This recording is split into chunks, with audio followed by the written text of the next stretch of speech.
शक्तीपीठ महामार्गासाठी सांगली जिल्ह्यात मार्किंगसाठी सुरुवात झाली। राज्य शासनाच्या मंजुरीनंतर कामाला गती प्राप्त झाली।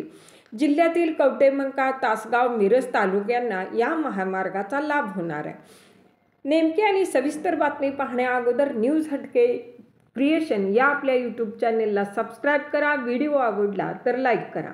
वर्धा ते पत्रादेवी हा शक्तीपीठ द्रुतगती महामार्ग सांगली जिल्ह्यातून जाणार आहे। याच्या भूसंपादनास राज्य शासनानं मंजुरी दिल्यानंतर सांगली जिल्ह्यात यासाठी मार्किंग कामास सुरुवात झाली।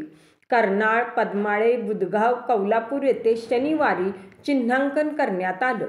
जिल्ह्यातील कवठेमंकाळ, तासगाव, मिरज तालुक्यांना या महामार्गाचा लाभ होणार आहे।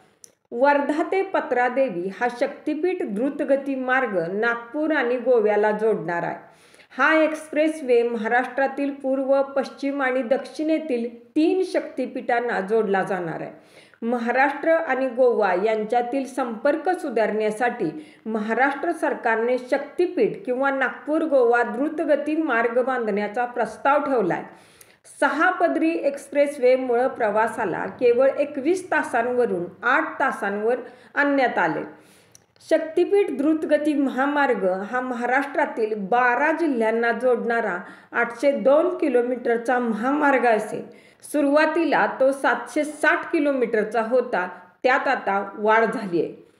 सांगोला तालुक्यातून सांगली जिल्ह्यात खानापूर तालुक्यातील बानुरगडमध्ये या महामार्गाचा प्रवेश होईल।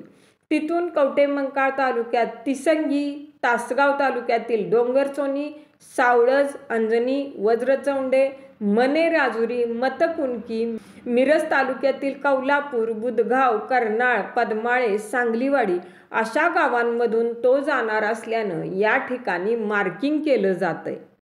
महाराष्ट्र राज्य रस्ते विकास महामंडळामार्फत या महामार्गाचं काम केलं जाणार आहे। या प्रकल्पाचा तांत्रिक व वित्तीय अहवाल सादर करण्याचे आदेश उपमुख्यमंत्र्यांनी सप्टेंबर 2022 मध्येच दिले होते।